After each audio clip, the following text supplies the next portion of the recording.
जी अस्सलाम वालेकुम एवरीवन। सबसे पहले मुझे ज़रा ये बता दें, मेरी आवाज़ स्क्रीन और ये वीडियो वगैरह सब क्लियर है?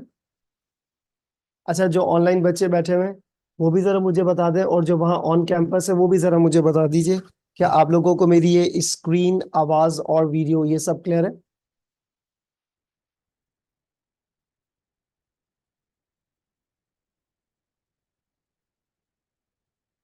ओके, जस्ट अ मिनट, हमारा क्लास का टाइम भी हो गया, हम अभी इसको स्टार्ट भी कर रहे हैं।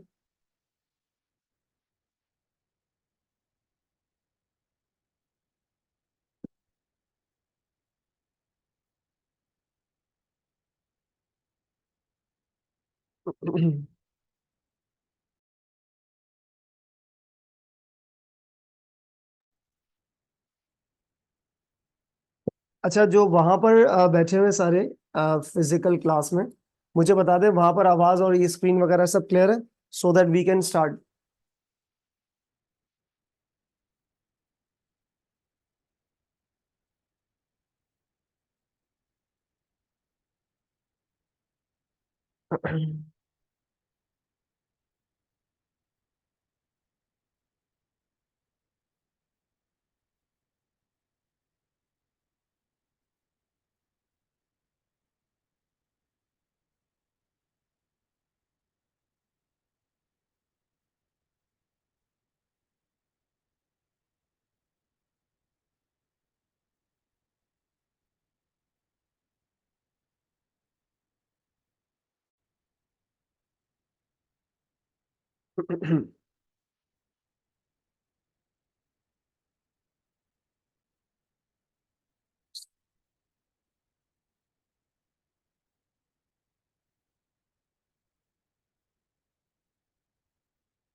जी, अस्सलाम वालेकुम एवरीवन। फाइनली बच्चों, वी आर स्टार्टिंग, और my name is Haris Hanif and I will be teaching you paper CAF 8। अच्छा, अब कैफ 8 डेफिनेटली पूरा तो मैं नहीं पढ़ाऊंगा, जो पोर्शन मेरे हैं वो मैं पढ़ाऊंगा, जो पोर्शन सर तनवीर खत्री के हैं वो पढ़ाएंगे। अच्छा, today is our first class, आपकी और मेरी फर्स्ट क्लास है, तो मैं पहली क्लास में कोई चैप्टर फॉर्मली स्टार्ट नहीं कर रहा। मैं अपने एंड से आप तमाम स्टूडेंट्स को जो ऑडिट है वो क्या चीज है, उसका बैकग्राउंड क्या है, थोड़ा सा सिलेबस डिस्कस कर लेंगे, और थोड़ा बहुत ये आपको जो स्क्रीन पे नजर आ रहा है, ये जो आपकी ग्रिड है, एग्जामिनेबल ग्रिड, इसको थोड़ा सा डिस्कस कर लेंगे। कॉम्पिटेंसी बहुत जरूरत है कि आपके अंदर क्या क्या स्किल्स होनी चाहिए इस पेपर को पढ़ने के लिए, इस पेपर को पास आउट करने के लिए। सही। सो लेट्स स्टार्ट खवातीनो हजरात। I am Haris Hanif. Okay, this is competency. आपको देखिए, सबसे पहला पॉइंट, एक बात तो आप बच्चे अपने जहन में बिठा लीजिए कि ये कोई थ्योरी का पेपर नहीं है, ये बिल्कुल प्रैक्टिकल पेपर है। क्योंकि थ्योरी का जब मतलब ये आता है ना, हम कहते हैं ना थ्योरी का पेपर है, तो बस हमारे जहन में ये चीज आती है कि यार ये 4-5 पॉइंट्स है, इसको याद कर लो, हेडिंग बना लो और इसको लिख लो, पेपर पास हो जाएगा। ऐसा बिल्कुल भी नहीं है। ये आपके पास प्योर कॉन्सेप्चुअल पेपर है, और कॉन्सेप्चुअल पेपर के साथ साथ यहाँ पर आपको वो चीजें अंग्रेजी में लिखनी है। मैं आपको एक छोटी सी बात ये बताता हूँ। अच्छा, अपनी जो पढ़ने पढ़ाने की जो प्रैक्टिस है, जो मेरा टीचिंग मेथडोलॉजी है, वो भी मैं आपसे भी शेयर कर देता हूँ कि देखिए, इसमें जो भी आपके पास ये, मैं आपके साथ एक चीज शेयर करता हूँ स्क्रीन पर। ये देखें, लेट से बेटा फॉर एग्जांपल, आपको ये नई स्क्रीन नजर आ रही है, पिछले सेशन की मैंने खोली है, जिसमें मैं क्वेश्चन के आंसर पूरे लिखवा लिखवा के प्रैक्टिस कराता हूँ। क्यों लिखवा लिखवा के प्रैक्टिस कराता हूँ? क्योंकि जिस पैटर्न पे आपने एग्जाम देना है, उसी पैटर्न के ऊपर आपके पास जो है ना वो तैयारी होनी चाहिए। सही।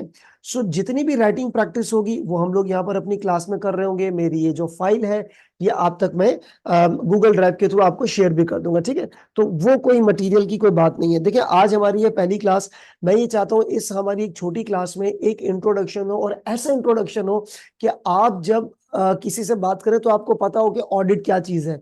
किधर से स्टार्ट होता है, किधर एंड होता है, और ऑडिट होता ही क्यों है। सही है। तो देखिए सबसे पहला पॉइंट जो आपकी स्क्रीन पर आपको नजर आ रहा होगा कि कॉम्पिटेंसी आपको क्या चाहिए, अप्लाई करना है। आपको क्या करना है बेटा, अप्लाई करना है knowledge of general concept, principles, skills, techniques of auditing and selected international standards on auditing assurance and ethics.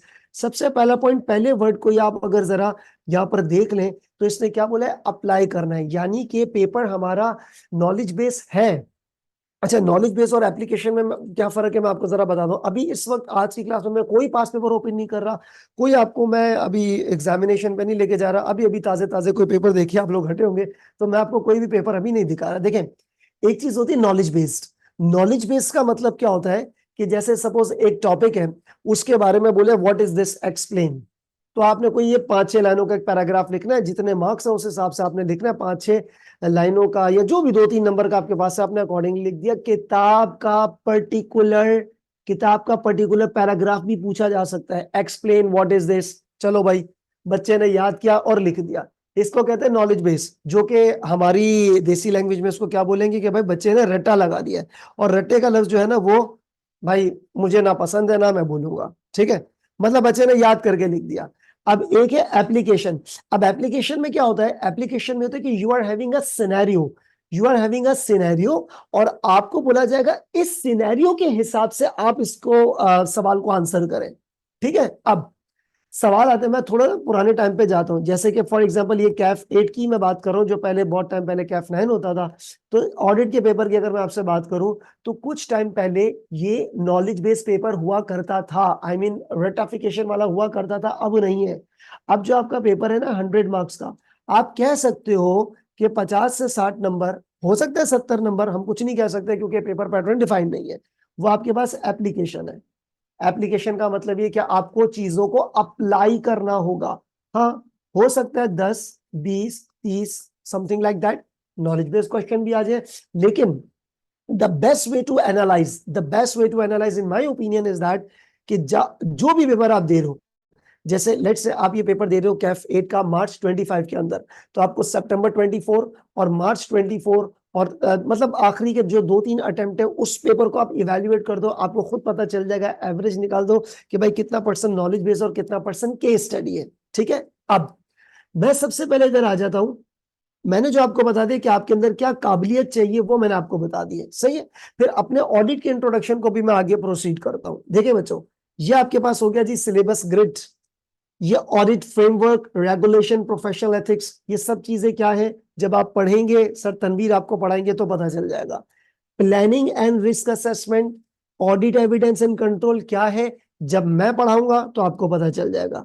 यानी कि ये जो 2 टॉपिक्स हैं ये आपको मैं पढ़ाऊंगा, ठीक है, MHH मोहम्मद हारिस हनीफ। तो मैंने आपको ये 2 एरियाज पढ़ाने हैं, और इन 2 एरियाज के आप टीचिंग आवर्स को छोड़े वेटेज को जरा चेक कर लो। सबसे पहले वेटेज, बेटा सबसे पहला पॉइंट इसकी जरा वेटेज को चेक कर लीजिएगा कि एग्जाम में आपके पास इसकी कितनी वेटेज नजर आ रही है।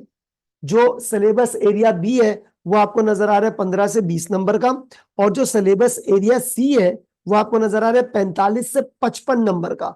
यानी कि अगर मैं आपको बताऊं तो बेटा ये ही आपके पास एक खालिस ऑडिट है, ठीक है ना। मतलब असल जो है ना वो आपके पास ऑडिट, यहाँ पर ये चीज नजर आ रही होती है, planning and risk assessment, evidence, internal control. अच्छा, ये सारी चीजें आपको मैंने पढ़ानी है, plus conclusion and reporting. Most probably आपको ये सर तनवीर खत्री पढ़ाएंगे या मैं, लेकिन मोस्ट प्रोबेबली सर तनवीर पढ़ाएंगे, ठीक है। वो कोई मसले की बात नहीं, वो इट्स अ नेक्स्ट स्टोरी। अब आ जाते हैं सबसे पहला पॉइंट जिस पर बेटा मैं आप लोगों, ये तो मैंने आपको कंफर्म मैं नहीं पढ़ाने ना चीजें।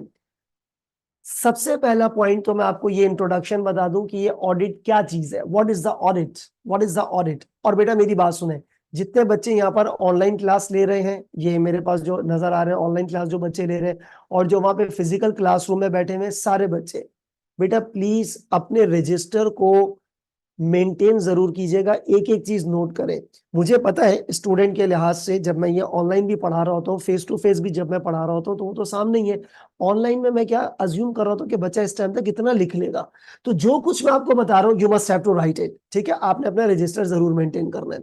जो एक दो बच्चों ने अभी ज्वाइन की है ऑनलाइन क्लास, बेटा मैंने अभी तक कुछ पढ़ाना शुरू नहीं किया, सिर्फ पेपर के बारे में मैंने आपको बताया कि ये एप्लीकेशन बेस्ड पेपर है एंड ऑल दैट स्टफ क्या चीज है, और ये मैंने आपको बता दिया। और conclusion and reporting sir Tanveer will teach और either me, now I tell you people it later on. अच्छा अब ये इधर जरा आ जाते हैं बेटा। सबसे पहला पॉइंट तो ये है कि ये आपके पास ऑडिट क्या चीज है, ठीक है। सबसे पहले ऑडिट क्या चीज है, मैं आपको आपकी किताब का कोई भी चैप्टर नहीं पढ़ा रहा, मैं सिर्फ आपको एक ग्लिम्स दे रहा हूं अपने पार्ट पे कि ऑडिट आखिर कहते किसको है, ठीक है। अच्छा बेटा, ऑडिट का कॉन्सेप्ट ये कोई ताजा कॉन्सेप्ट नहीं है, ये 50-60 साल पुराना कॉन्सेप्ट नहीं है। ऑडिट का जो कॉन्सेप्ट है वो है कई साल पुराना। मैं आपको एक छोटी सी मिसाल देता हूं। जिस दौर में कंपनीज का तस्वुर भी नहीं था कि कोई लिमिटेड लाइबिलिटी कंपनीज भी होती हैं, तो क्या कारोबार काम धंधा नहीं चलता था? काम धंधा तो तब भी चलता था। अब हम चलते बहुत पुराने टाइम में, इजिप्शियन और रोमेनियन टाइम में। एक छोटी सी स्टोरी आपको मैं बता रहा हूँ, कोई ज्यादा लंबी नहीं करते, टू द पॉइंट ही रहते, लेकिन बच्चों को पता होना चाहिए कि ऑडिट का कॉन्सेप्ट आखिर स्टार्ट किधर से हुआ था। वहीं स्टार्ट हुआ था, अगर वो समझ लो। देखो पॉइंट क्या है, पॉइंट ये है इजिप्ट और रोमेनियन टाइम्स में, बहुत पुराने टाइम में कारोबार काम धंधे तो तब भी होते थे। अच्छा, point to be noted is that जैसे लिमिटेड लाइबिलिटी कंपनी का कोई तस्वुर नहीं है, जाने दो वो पुराने दौर में। अच्छा, होता ये था उस वक्त भी लोग कारोबार करते थे, एक दूसरे के बिजनेस में पैसे इन्वेस्ट करते थे। मैं आपको एक मिसाल देता हूं, सपोज करो मैं एक शॉप रन कर रहा हूं, I am running a shop, क्योंकि कंपनीज का तो तस्वुर ही नहीं है, और आपने मेरे बिजनेस में पैसे लगाए। आपने बोला हारिस भाई कि मैं आपकी ये बिजनेस में 1 लाख रुपए लगाना चाहता हूं। मैंने कहा 100 बिस्मिल्लाह, लाओ 1 लाख रुपए दे दो। अब जरा ध्यान से सुनिएगा, कारोबार मेरा है, रन मैं कर रहा हूं, पैसा तुम लगा रहे हो, ठीक है। तुम्हारा हक है कि तुम मुझसे महीने बाद, 6 महीने बाद, साल बाद हिसाब लो। हारिस भाई कुछ फायदे नुकसान के बारे में बता दें, तो हारिस भाई ने आपको 1 महीने के बाद या एक टाइम पीरियड के बाद एक रिपोर्ट दे दी। तो आप लोगों ने सोचा यार बिजनेस तो हारिस हनीफ रन कर रहा है, पैसा भी इसके पास है, हिसाब किताब, उर्दू में बात करूंगा, हिसाब किताब जिसको आप बच्चे फाइनेंशियल स्टेटमेंट्स बोलते हो, हिसाब किताब जो है वो भी हारिस बना रहा है। हिसाब किताब में गड़बड़ भी हो सकती है, गड़बड़ को अंग्रेजी में बोलेंगे मैनिपुलेशन। अच्छा मेरी राइटिंग पे जरा ध्यान से सुनना, ये जो मैं रफ राइटिंग में लिख रहा हूँ इसका मतलब ये कॉपी नहीं करना, फेयर राइटिंग में लिख दूंगा, मेरी राइटिंग अच्छी है। अच्छा अब जरा सुने, तो आपने बोला यार हारिस भाई हिसाब किताब दे रहे हैं, हिसाब किताब में गड़बड़ भी हो सकती है, तो आपने क्या किया, आपने एक इंडिपेंडेंट शख्स को कहा, किसको कहा, इंडिपेंडेंट शख्स को कहा कि यार हारिस हनीफ का हिसाब किताब चेक कर दो। तो अब जब मैं हिसाब किताब बनाऊंगा और आप किसी थर्ड पर्सन से चेक करवा रहे हो, उसको कहते हैं ऑडिट, उसको क्या कहा जाता है, ऑडिट। तो बेटा सबसे पहला पॉइंट तो ये है कि मैं आपको अभी राइट नाउ इस वक्त इस ऑडिट का एक ओवरव्यू देना जा रहा हूं, ओवरव्यू देना जा रहा हूं, ठीक है। कुछ भी नहीं पढ़ा रहा, it is just an overview. Now listen it very carefully boys and girls. सबसे पहला पॉइंट होता क्या है कि बेटा जो आपके पास कंपनी है, आज के दौर की बात कर रहा हूं ना, कंपनी आप सबको पता है बेटा क्या चीज है। आज के दौर की अगर मैं आपसे बात करूं प्यारे बच्चों, तो जो आपके पास कंपनी है वो कंपनी ओन्ड बाय, क्या लफ्ज इस्तेमाल कर रहा हूं, owned by share holders, owned by share holders. लेकिन इस कंपनी को रन कौन करता है, बोर्ड ऑफ डायरेक्टर्स। कौन रन करता है, बोर्ड ऑफ डायरेक्टर्स। और बोर्ड ऑफ डायरेक्टर्स क्या काम करते हैं, बोर्ड ऑफ डायरेक्टर्स प्रोड्यूस करते हैं financial statements. Board of directors क्या करते हैं बेटा, वो प्रोड्यूस करते हैं क्या, फाइनेंशियल स्टेटमेंट्स। किसके लिए, शेयर होल्डर को रिपोर्ट करने के लिए। किसको बेटा, शेयर होल्डर को रिपोर्ट करने के लिए। Board of directors share holders को रिपोर्ट करने के लिए फाइनेंशियल स्टेटमेंट्स को प्रोड्यूस करते हैं, जो कि उनका एक कानूनी हक भी है। अच्छा, ऑडिट के जो मैंने अभी आपको हिस्ट्री बताई थोड़ी सी, होता क्या कि ये प्रैक्टिस आपको अच्छी, आपने अडॉप्ट की, अच्छी लगी, देखा देखी उसने बनाई, देखा देखी उसने, तो स्लोली एंड ग्रेजुअली एक वक्त पे आके इसको कानूनी दर्जा दे दिया गया कि हर कंपनी का एक्सटर्नल ऑडिट होना कानूनन लाजमी है, ठीक है।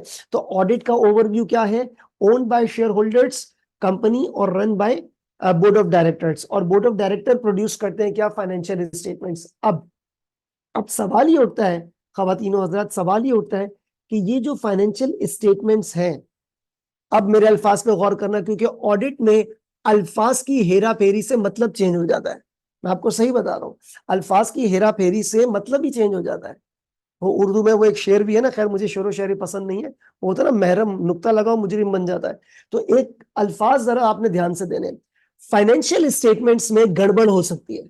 फाइनेंशियल स्टेटमेंट्स में क्या हो सकती है? गड़बड़, जिसको हम कहते हैं मैनिपुलेशन, जिसको हम कहते हैं मैनिपुलेशन। अल्फाज पे गौर, आप बच्चे फाइनेंशियल स्टेटमेंट्स प्रोड्यूस करने वाले नहीं हो, आप ऑडिटर हो। अच्छा, इस पूरी जर्नी में मैं आप स्टूडेंट्स को ऑडिटर कह के मुखातिब करूंगा। बच्चों ऑडिटर्स, अब ध्यान से सुनना, मैं Haris Hanif limited, I am Haris Hanif limited, बहुत सारे शेयर होल्डर्स हैं, उन्होंने मेरे पास पैसा लगाया, मैं उनके लिए फाइनेंशियल स्टेटमेंट प्रोड्यूस कर रहा हूं, राइट। हो सकता है, होगा नहीं, देयर इज अ डिफरेंस। मैं एक लफ्ज यूज कर रहा हूं मे बी, मैं एक लफ्ज क्या लफ्ज यूज कर रहा हूं? मे बी, इज नहीं, मे बी, हो सकता है। मे बी फाइनेंशियल स्टेटमेंट्स में मिस स्टेटमेंट्स हो। क्या हो बेटा? Miss statements. मिस स्टेटमेंट्स का मतलब होता है मैनिपुलेशन। अच्छा, अब मैं आपको एक और छोटी सी बात बताऊं, ये मिस स्टेटमेंट क्या है? मिस स्टेटमेंट का उर्दू में मतलब बताऊं तो मिस स्टेटमेंट का उर्दू में मतलब होता है गलत बयानी। मिसाल के तौर पे, मिसाल के तौर पे अभी मैं आपसे पूछूं कि यार टाइम क्या हो रहा है, तो आपने मुझे बोला टाइम हो रहा है, जब आप पाकिस्तान में क्या टाइम हो रहा है, बोलो 2 बज रहे हैं, ठीक है। अब आपने मुझे बोला 2 बज रहे हैं फॉर एग्जाम्पल, और आपने आगे से बोल दिया 2 बज रहे हैं, 2 तो बज रहे हैं, एम है पीएम है, आपने लिख दिया एम, मिस स्टेटमेंट है, गलत बयानी की है बेटा, ये पीएम है। मिस स्टेटमेंट का फाइनेंशियल स्टेटमेंट से क्या ताल्लुक है, वो ध्यान से सुनिएगा। जो अकाउंटिंग स्टैंडर्ड कह रहा है, जो अकाउंटिंग स्टैंडर्ड कह रहा है और जो मैंने किया है, अगर उसमें डिफरेंस है तो उसको मिस स्टेटमेंट कहते हैं। मिसाल के तौर पे आप सारे बच्चों ने यार FAR 1 FAR 2 FAR 1 तो एटलीस्ट पढ़ा ही होगा। अब ध्यान से सुनिएगा बेटा, 1 मिनट रुकिएगा, भी कॉपी मत करना। एक होता है IS, इंटरनेशनल अकाउंटिंग स्टैंडर्ड, इससे फाइनेंशियल स्टेटमेंट्स प्रिपेयर होती है। एक होता है आइजा, ये आइजा किसी खातून का नाम नहीं है, ये है इंटरनेशनल स्टैंडर्ड ऑन ऑडिट, इससे होता है ऑडिट, ठीक है, CAF 8।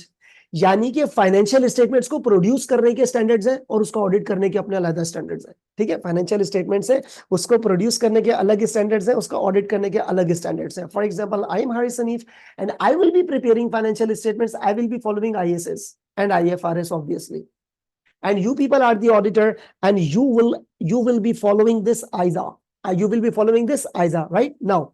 अब होता क्या है, होता क्या है, what happens was that कि हो सकता है फाइनेंशियल स्टेटमेंट्स में मिस स्टेटमेंट्स हो। मिस स्टेटमेंट क्या है बेटा? मिस स्टेटमेंट कहते हैं डिफरेंस को, इसको कहते हैं डिफरेंस को, difference between, difference between accounting standards, difference between accounting standards and accounting adopted by the company and accounting adopted by company। अब मैं आपको एक छोटी सी एग्जांपल बताता हूं। लेट अस से फॉर एग्जांपल IS2 है इन्वेंट्री, इन्वेंट्री का IS कहता है inventory should be valued at lower of cost और NRV। अब अगर लेट से फॉर एग्जांपल, लेट से फॉर एग्जांपल की मैं आपसे बात कर रहा हूं कि यहां पर है IS2, IS2 कहता है कि बेटा आप अपनी जो इन्वेंट्री है वो लोअर ऑफ कॉस्ट या NRV। अच्छा, इसमें भी अपनी अलग डिटेल है, मैं इसकी डिटेल में नहीं जा रहा क्योंकि ये इंट्रोडक्शन है, मेरा इंट्रोडक्शन ही काफी डिटेल होगा। कॉस्ट है बेटा लेट से 10 रुपीज और NRV है लेट से ₹7। तो अकॉर्डिंग टू IS2 वो 7 पर वैल्यू होना चाहिए। अगर मैंने, अगर मैंने इसको 10 रुपए पर वैल्यू कर दिया,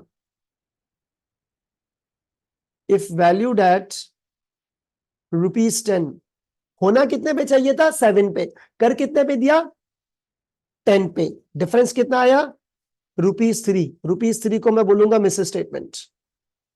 ₹3 को मैं क्या बोलूंगा बेटा? Miss statement. अब मिस स्टेटमेंट के अंदर भी दो चीज होती है। आई एम गोइंग बैक इधर। बेटा मिस स्टेटमेंट में भी दो चीजें होती हैं।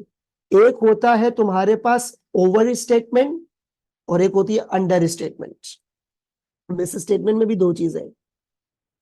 एक क्या होती है बेटा? ओवर स्टेटेड, और एक होती है अंडर स्टेटेड।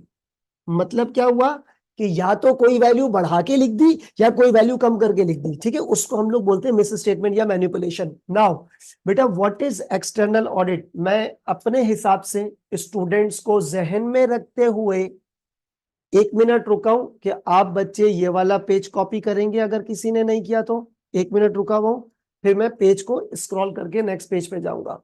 और साथ ही साथ मैं एक बार रिपीट कर रहा हूं, कंपनी है शेयर होल्डर्स की, चलाने वाला मैं हारिस हनीफ लिमिटेड। मैं साल बाद हिसाब देने के लिए कानूनी तौर पे लायबल हूं।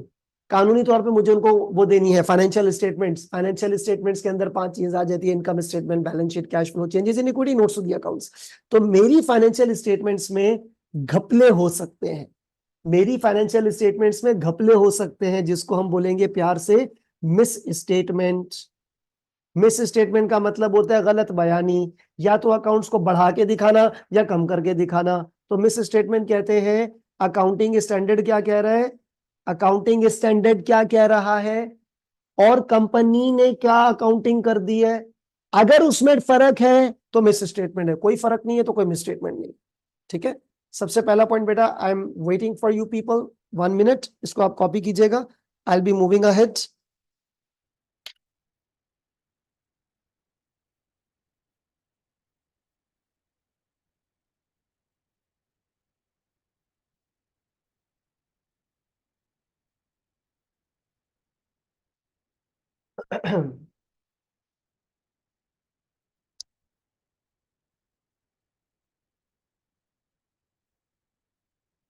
और बेटा मैंने फिर कहा अल्फाज पे जरूर ध्यान दीजिएगा। अल्फाज पे जरूर ध्यान दीजिएगा बेटा। एक लफ्ज है मे बी। फाइनेंशियल स्टेटमेंट्स में मसले होंगे नहीं, हो सकते हैं। मसले हो सकते हैं, है नहीं, हो सकते हैं। चलें आगे बढ़ते हैं। बेटा I gave you the example of ₹10 and ₹7, 3 की मिस स्टेटमेंट हुई है। और 1 मिनट वेट कीजिएगा, यहां पर मैं लिखता हूं 3 की ओवर सॉरी मिस स्टेटमेंट तो हुई है, लेकिन अब क्या होगा? यहां पर मैं एक छोटा सा पॉइंट लिखूंगा कि जो हमारी इन्वेंटरी है, हमारी इन्वेंटरी यहां पर ओवर वैल्यूड हुई है। क्या हुई है? Over valued. अब मेरे प्यारे मोअज़्ज़ज़ बच्चों, आपको ना फाइनेंशियल स्टेटमेंट्स के ऊपर इंपैक्ट भी देखना है। आप बचपन से पढ़ते आ रहे हो अकाउंटिंग, ये सीए के बचपन से, कि जब क्लोजिंग स्टॉक बढ़ता है तो प्रॉफिट बढ़ता है। सही है? क्लोजिंग स्टॉक बढ़ता है तो प्रॉफिट बढ़ता है, क्योंकि जब मैं सीओजीएस का फॉर्मूला लगाता हूं तो ओपनिंग प्लस परचेज या प्रोडक्शन लेस क्लोजिंग। ठीक है? ओपनिंग थी 10 की, परचेजेस थी 80 की, फॉर एग्जाम्पल की बात है, और क्लोजिंग स्टॉक है आपके पास 5 का। ठीक है? तो तुम्हारी सीओजीएस कितनी बन जाएगी? 80, 90 में से 5 गए 85, राइट? सीओजीएस। अब आप सोचो, अगर मैं क्लोजिंग स्टॉक को 10 रुपए कर देता हूं, ठीक है, तो ये सब कैंसिल हो गया। कॉस्ट कितनी आई? 80। पहले 85 थी, अब 80 हो गई, तो कॉस्ट कम तो प्रॉफिट ज्यादा हो जाएगा ना। तो अगर इन्वेंट्री ओवर वैल्यूड है तो उसका इंपैक्ट क्या आएगा? उसका इंपैक्ट आएगा कि आपका जो प्रॉफिट है वो भी ओवर स्टेटेड हो जाएगा। प्रॉफिट भी क्या हो जाएगा? Over stated. तो point to be noted is that, point to be noted is that एक गलती की वजह से, मैंने क्या बोला बेटा? एक गलती की वजह से फाइनेंशियल स्टेटमेंट्स की कई जगह पर जो है ना वो हिट पहुंच सकती है। तो ऑडिटर को इस लिहाज से सोचना है। मेरे पास एक अभी सवाल रिसीव हुआ है कि सर आपकी वीक में कितनी क्लासेस होंगी? बेटा वो टाइम टेबल आपको पता चल जाएगा एडमिनिस्ट्रेशन से, सर हसन आपको बता देंगे। टाइम टेबल जरा वो देख लेना कहाँ क्लैश है क्या नहीं है, तो वो वीकली आपको पता चल जाएगा। अच्छा बेटा अब सुने, ये जो आपके पास ₹3 है, ये मिस स्टेटमेंट हुई है और इन्वेंट्री हमने कर दी है ओवर वैल्यूड, और इस इन्वेंट्री की वजह से, इस इन्वेंट्री की वजह से प्रॉफिट भी ओवर स्टेटेड हो गया। ठीक है? Is it done? अब आगे बढ़ते हैं। अच्छा प्यारे बच्चों, अब जरा पॉइंट सुनिए, पॉइंट सुनिएगा। मैंने आपको एक ऑडिटर को, ऑडिटर को क्या रवैया, ये बहुत इंपॉर्टेंट है बेटा, वेरी इंपॉर्टेंट, ये जो बात मैं भी आपसे करने जा रहा हूं, प्लीज गौर से सुनिएगा, क्योंकि मैं जो आज बातें कर रहा हूं, हो सकता है अगली क्लास में भी, ये इंट्रोडक्शन देखते हैं कहां तक जाएगा। मैं जितनी भी बातें भी कर रहा हूं ना इस इनिशियल क्लास में, आप ये समझ ले पूरी की पूरी जो ऑडिट की स्ट्रीम है ना, मैं तकरीबन उसको टच कर दूंगा, ताकि आपको हर चीज पता चल जाएगी कि आपको किस लेवल पे कौन सा जो है ना वो चैप्टर पढ़ना है। ठीक है, ध्यान से सुने। मैं हारिस हनीफ, मैंने फाइनेंशियल स्टेटमेंट्स को प्रिपेयर किया।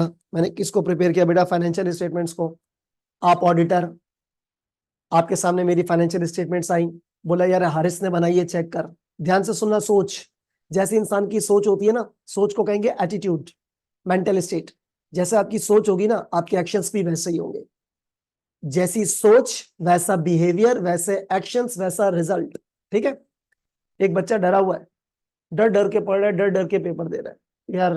ठीक है, एक बच्चा पॉजिटिव होके पढ़ रहा है, पॉजिटिव होके पेपर दे रहा है, और पॉजिटिव होके जबरदस्त पास, मेरिट। अब सुने, अब पॉइंट क्या है, your mindset is very much important. Now point to be notice, आप ऑडिटर हो, आपके सामने फाइनेंशियल स्टेटमेंट्स आई और बोला ये फाइनेंशियल स्टेटमेंट हारिस हनीफ ने बनाई है, दी। आपने दिल में सोचा यार हारिस ने बनाई है, गलती होगी। सही है, ध्यान से सुनना। अब आपने बोल दिया भाई, आपने ना पहले से फतवा लगा दिया, अरे हारिस ने बनाई है, गलती होगी। अब तुमने ना गलत की पट्टी बांध ली आंख में, तुम्हें कुछ सही नजर आएगा ही नहीं। Case two, vice versa. आपके सामने एक फाइनेंशियल स्टेटमेंट आई, बोला यार ये हारिस हनीफ ने बनाई है। आपने बोला वो हारिस ने बनाई है, सही ही होंगी। आपने सही की पट्टी पहन ली, तुम्हें कुछ गलत दिखेगा ही नहीं। सही है।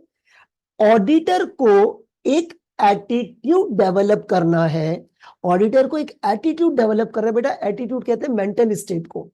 वो हमारे यहाँ बोलते हैं ना एटीट्यूड दिखा रहा है या दिखा रही है, वो एटीट्यूड नहीं होता, वो बिहेवियर होता है, जो मेंटल स्टेट। जैसे अगर मैं इसको गुस्से में बैठा हूं तो ये मेरा एटीट्यूड, मेंटल स्टेट। सो ऑडिटर को अपना एक एटीट्यूड डेवलप करना है, which is very much important. और उस एटीट्यूड को, उस थॉट्स को हम लोग बोलेंगे ये, अभी लिखना मत, लिखना मत, वेट। क्या बोलेंगे? स्केप्टिसिज्म। पहले जबान पे चढ़ा लो सारे बच्चे। स्केप्टिसिज्म, स्केप्टिसिज्म क्या होता है बाद में बताऊंगा। स्केप्टिसिज्म। अब ऑडिटर को बेटा एक डेवलप करना है एटीट्यूड।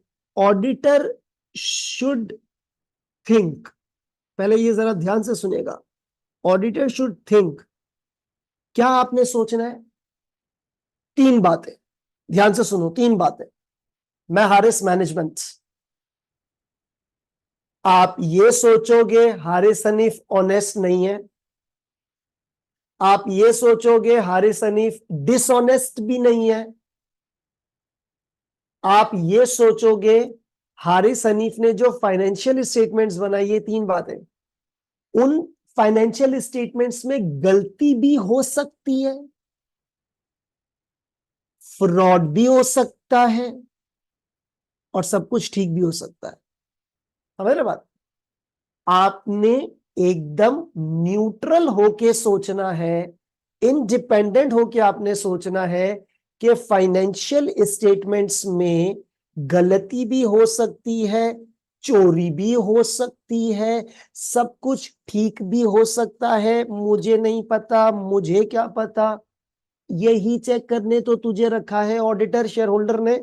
तो ऑडिटर को क्या सोचना है? अच्छा, एक पॉइंट जरा जहन में रखिएगा, जो कंपनी होगी ना, यहाँ पर मैं पीछे पिछली वाली स्लाइड पे जा रहा हूं बेटा, जो कंपनी होगी उस कंपनी को मैं क्लाइंट कंपनी बोलूंगा। क्या बोलूंगा? Client company. जो आपके पास ऑडिटर है ना, ऑडिटर की डेफिनेटली एक एक्सटर्नल फर्म होती है, जैसे ये पीडब्ल्यूसी, केपीएमजी वगैरह, ठीक है, एक्सटर्नल फर्म होती है। और इसने आकर ऑडिट करना है एक क्लाइंट कंपनी का। ठीक है, अब मेरी बात ध्यान से सुनिएगा। ऑडिटर की सोच में क्या होना चाहिए? ऑडिटर की सोच में ये होना चाहिए कि मैनेजमेंट ना ऑनेस्ट है ना डिसऑनेस्ट है, मैनेजमेंट ना ऑनेस्ट है ना डिसऑनेस्ट है। मैनेजमेंट की बनाई भी फाइनेंशियल स्टेटमेंट्स में एरर भी हो सकता है, गलती भी हो सकती है, फ्रॉड भी हो सकता है, सब कुछ ठीक भी हो सकता है। आखिर है क्या? इसी खोज को करने के लिए तो आपको रखा गया कि देख ऑडिटर, गलती है, चोरी है, या सब कुछ ठीक है क्या? तो आपको पहले से कोई दिमाग में एटीट्यूड डेवलप नहीं करना है भाई। तो ऑडिटर शुड थिंक कि जो आपकी मैनेजमेंट है, बेटा मैनेजमेंट कौन, क्लाइंट कंपनी की मैनेजमेंट के बारे में मैं बात कर रहा हूँ, ठीक है, क्लाइंट कंपनी की मैनेजमेंट।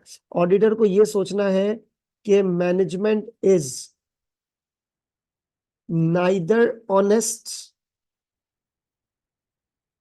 नॉर डिसऑनेस्ट, ठीक है, मैनेजमेंट ना ऑनेस्ट है ना डिसऑनेस्ट है। तो आपको एक इंडिपेंडेंट एटीट्यूड डेवलप करना है। वो गाढ़ा अंग्रेजी का लफ्ज अभी मैंने कहा था ना, स्केप्टिसिज्म, अभी मत उसको दोहराना। मैं तो आपको बच्चों, यार मेरी आदत पता है कि मैं बिल्कुल बच्चों वाले तरीके से बता दूं। आप बच्चे माशाल्लाह क्या फिट के स्टूडेंट्स, इतने पेपर्स पढ़ के आए, स्टिल मेरा एटीट्यूड होगा थोड़ा सा बच्चों बच्चों वाला। आहिस्ता आहिस्ता जब आपकी मेरे साथ फ्रीक्वेंसी मैच हो जाएगी एक आध दिन में, तो फिर जो है ना मैं वो बड़वारी लैंग्वेज पे आ जाएंगे, ठीक है ना, जो इसकी जार्गन लफ्ज जिसको कहते हैं। यही टीएसएम में मैं पिछले इतने सारे टाइम से यही करा रहा हूं। तो बेटा ऑडिटर को क्या सोचना है, एक इंडिपेंडेंट एटीट्यूड आपको डेवलप रखना है। क्या रखना है, इंडिपेंडेंट। मैनेजमेंट ना ऑनेस्ट है ना डिसऑनेस्ट है, नाइदर ऑनेस्ट नॉट डिसऑनेस्ट। पहले से नहीं बोलना हारिस ने बनाई है तो एफएस अच्छी होंगी, सही होंगी, हारिस ने बनाई है तो गलत ही होगी, नहीं, हारिस भी इंसान है, उससे गलती भी हो सकती है, चोरी भी हो सकती है। तो भाईजान ना ऑनेस्ट है ना डिसऑनेस्ट है, ये आपने एक एटीट्यूड डेवलप करना है। सबसे पहला पॉइंट तो ये, इसको बच्चे कॉपी करेंगे और मैं 1 मिनट वेट करूंगा।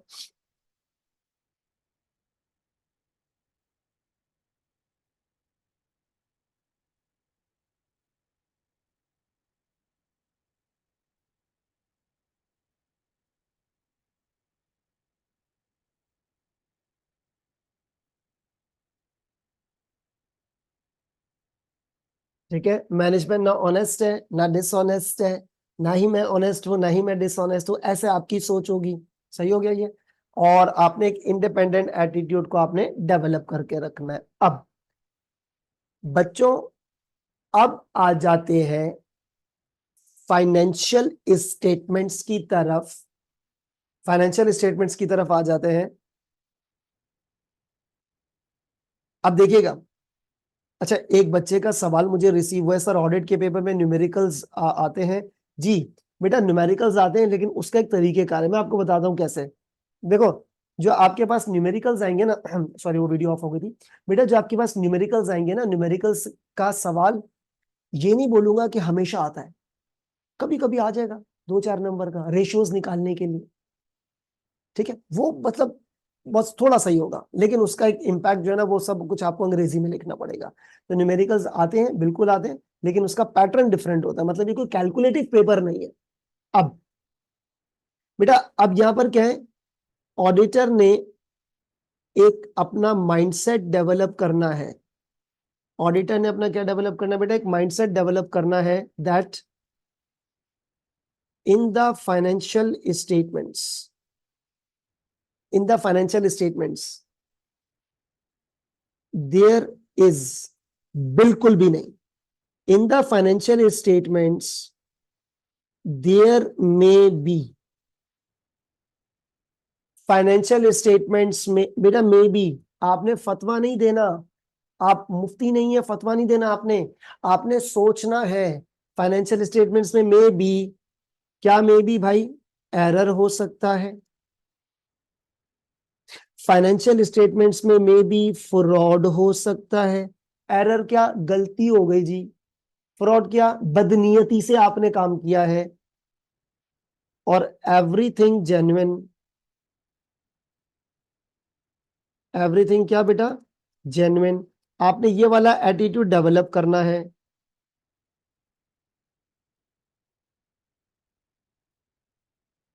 ठीक है, आपने इसका ये भी डेवलप करना है एटीट्यूड आपने।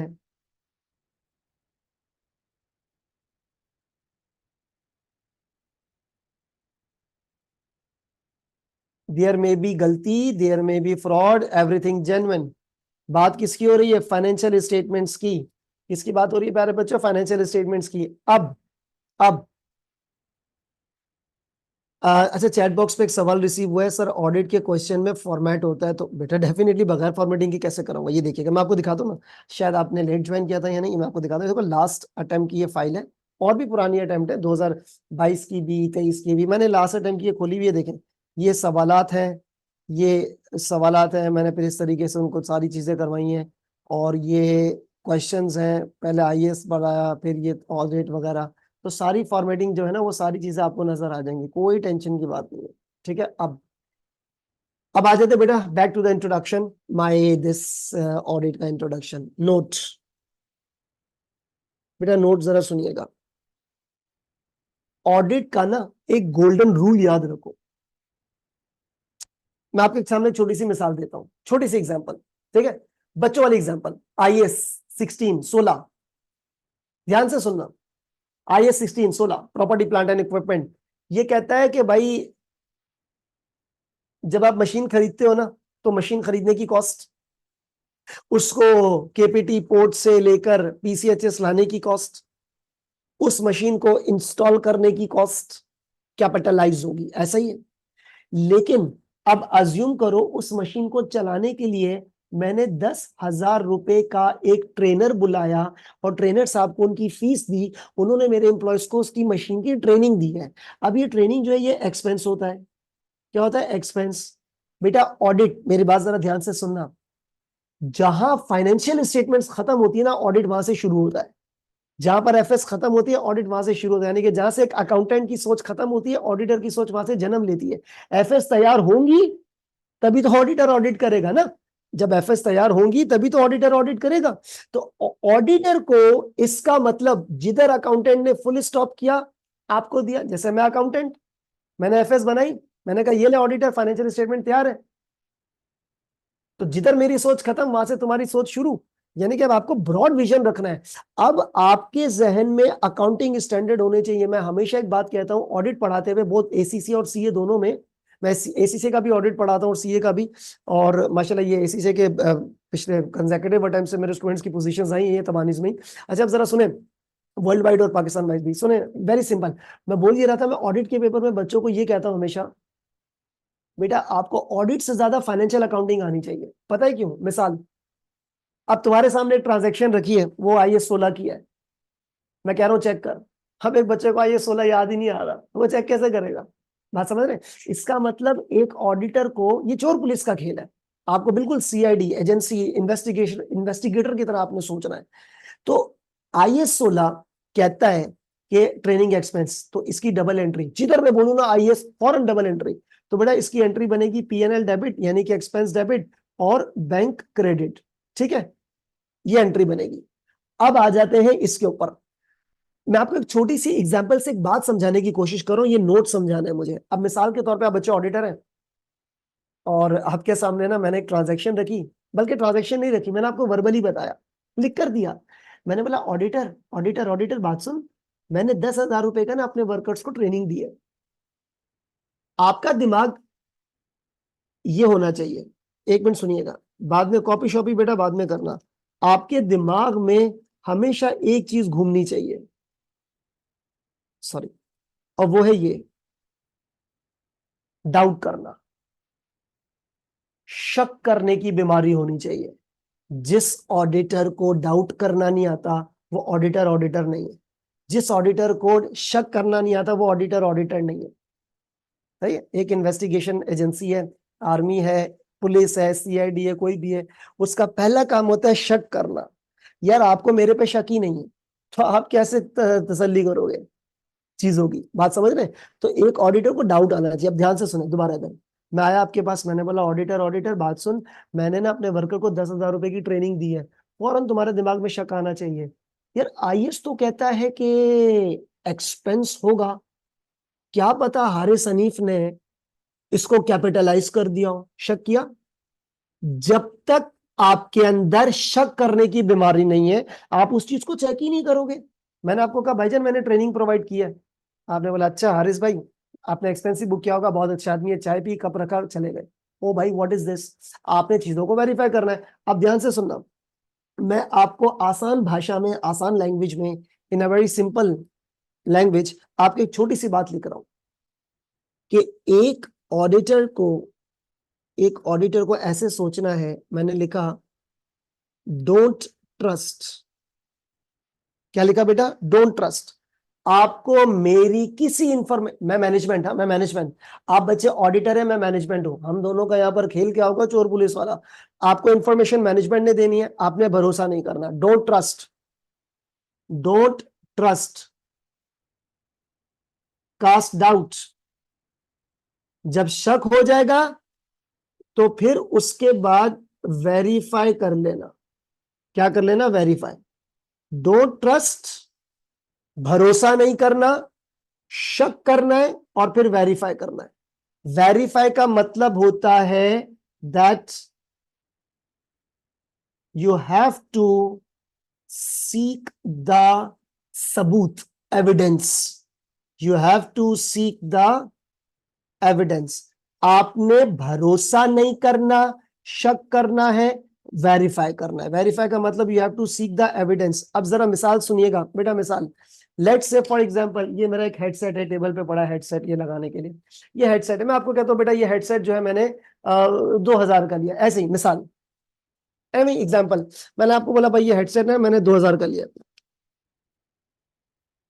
आपने बोला अच्छा।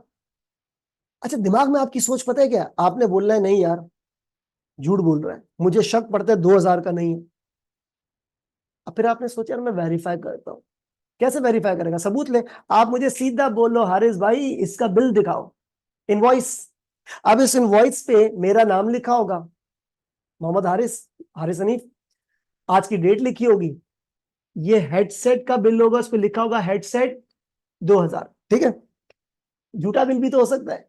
तो आपने, ऑडिटर ने क्या चेक करना है? इस हेडसेट का मॉडल नंबर भी होता है ना, ये पीछे वो होता है बारकोड नंबर जिसको कहते हैं मॉडल नंबर। आपने इस हेडसेट से मॉडल नंबर उठाना है और उस बिल के ऊपर देखना है कि यही कुछ है। हाँ, अब तसल्ली हुई जी, मुझे सबूत मिला।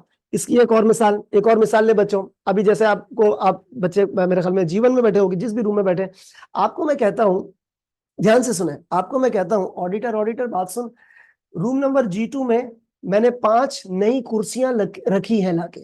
रूम नंबर G2 में मैंने 5 नई कुर्सियां लाके रखी हैं। आप ऑडिटर हो, आपने बोलना है डोंट ट्रस्ट, जैसे सोचना है, अकेले अकेले नहीं बोलने लग जाना, पड़ोसी कुछ और समझेंगे। डोंट ट्रस्ट, आपने बोला नहीं यार झूठ बोल रहा है, शक पैदा हुआ, वेरीफाई करना है। वेरीफाई क्या करना है? उठ, G2 में जा, जाके देख ले। हाँ भाई हारिस तो कह रहा था 5 ब्लैक कलर की कुर्सियां हैं, आपने G2 में जाके देखा, हाँ 1 2 3 4 5 कुर्सियां मौजूद है, बोला नहीं, सब सबूत मिल गया। अब आपने चीजों के ऊपर ना सबूत लेने, क्या लेने? सबूत। ऑडिट का एक गोल्डन रूल है, इस स्टेटमेंट में पूरा ऑडिट एक तरह से आ जाता है। कोई भी इंफॉर्मेशन जो मैनेजमेंट आपको प्रोवाइड करेगी, कोई भी इंफॉर्मेशन जो मैनेजमेंट आपको प्रोवाइड करेगी, आपने उसके ऊपर भरोसा नहीं करना, आपने शक करना है और वेरीफाई करना है। Don't trust, cast doubt, verify. इसको हम लोग प्यार से बोलेंगे स्केप्टिसिज्म। खैर अभी मैं कोई गाढ़ा अंग्रेजी का लफ्ज नहीं लिख रहा। स्केप्टिसिज्म का मतलब क्या होता है? स्केप्टिसिज्म तो मैं कहता हूं एक ऑडिटर में नहीं, हर में होनी चाहिए, मैनेजर में होनी चाहिए। मिसाल के तौर पे मैं एक मैनेजर हूँ, मेरा एम्प्लॉय ना, वो फॉर्म में होता है ना बच्चे, वो लेट आते हैं या कुछ भी, वो नया लेट लेट आ रहा है, तो वो बोलता है भाई मैं लेट आया। अच्छा भाई क्यों लेट आया? बोला सर वो बाइक का, गाड़ी का, बस का टायर पंचर हो गया था। मैं उसकी बात पे यकीन नहीं करूंगा, मुझे वेरीफाई करना है।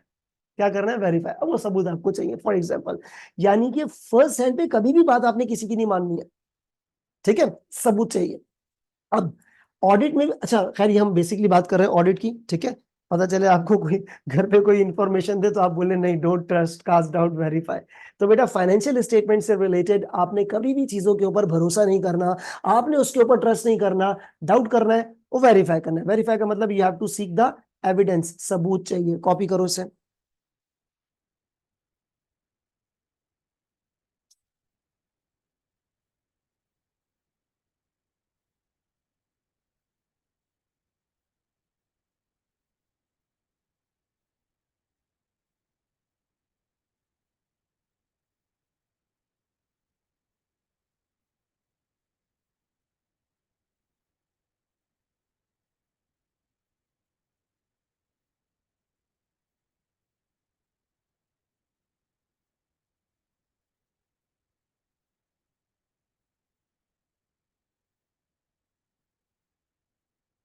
ठीक है बेटा, चले जी।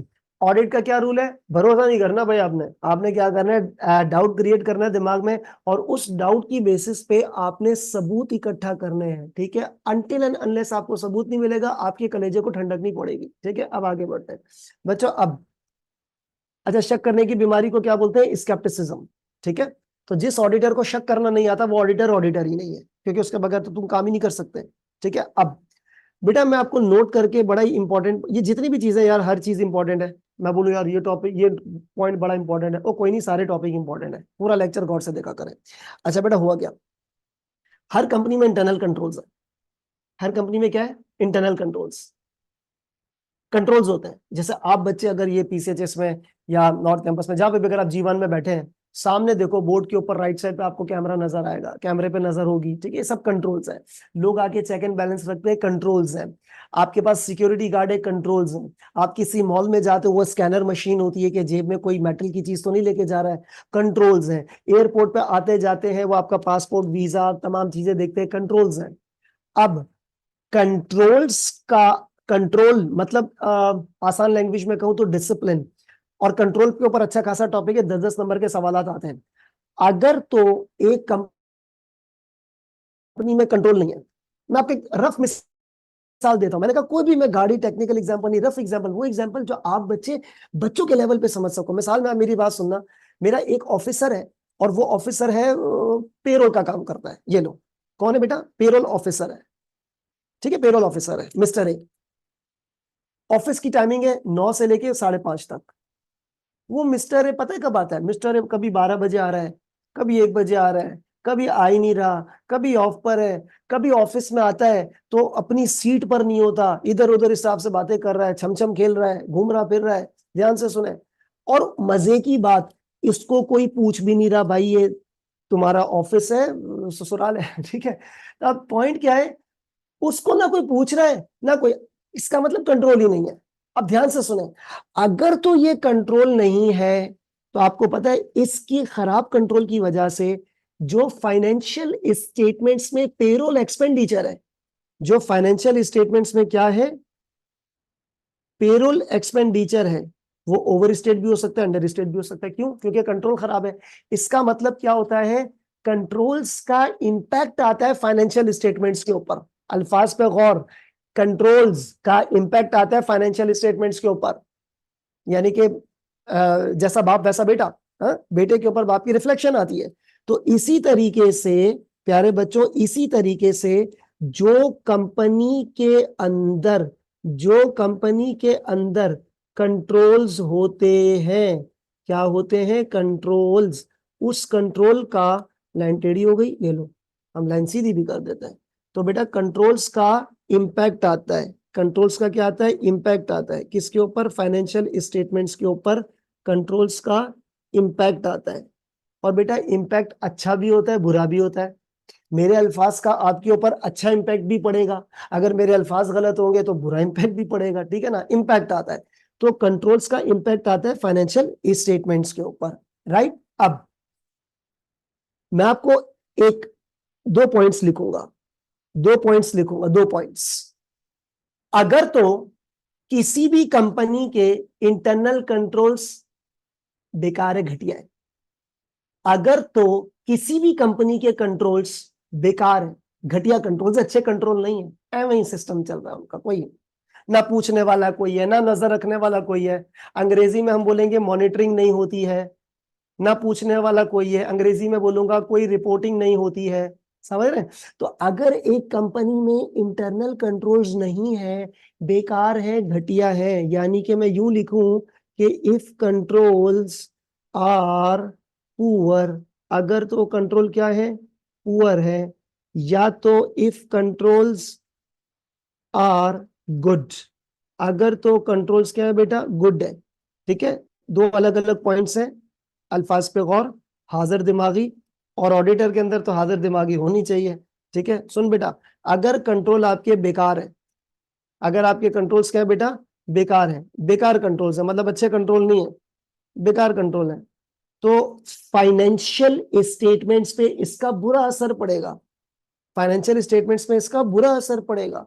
यानी कि अगर तो किसी कंपनी के कंट्रोल बेकार है, घटिया कंट्रोल्स हैं, तो उस कंपनी की फाइनेंशियल स्टेटमेंट्स पे, उस कंपनी की फाइनेंशियल स्टेटमेंट्स में मिस स्टेटमेंट के चांसेस ज्यादा है। मिस स्टेटमेंट के चांसेस ज्यादा है, क्योंकि मैंने क्या कहा, कंट्रोल का इंपैक्ट पड़ेगा ना। अच्छा इंपैक्ट भी होता है, बुरा इंपैक्ट भी होता है। तो अगर तो कंट्रोल्स पुअर है, तो बेटा हम इसको बोलेंगे greater chances of misstatement in the financial statements.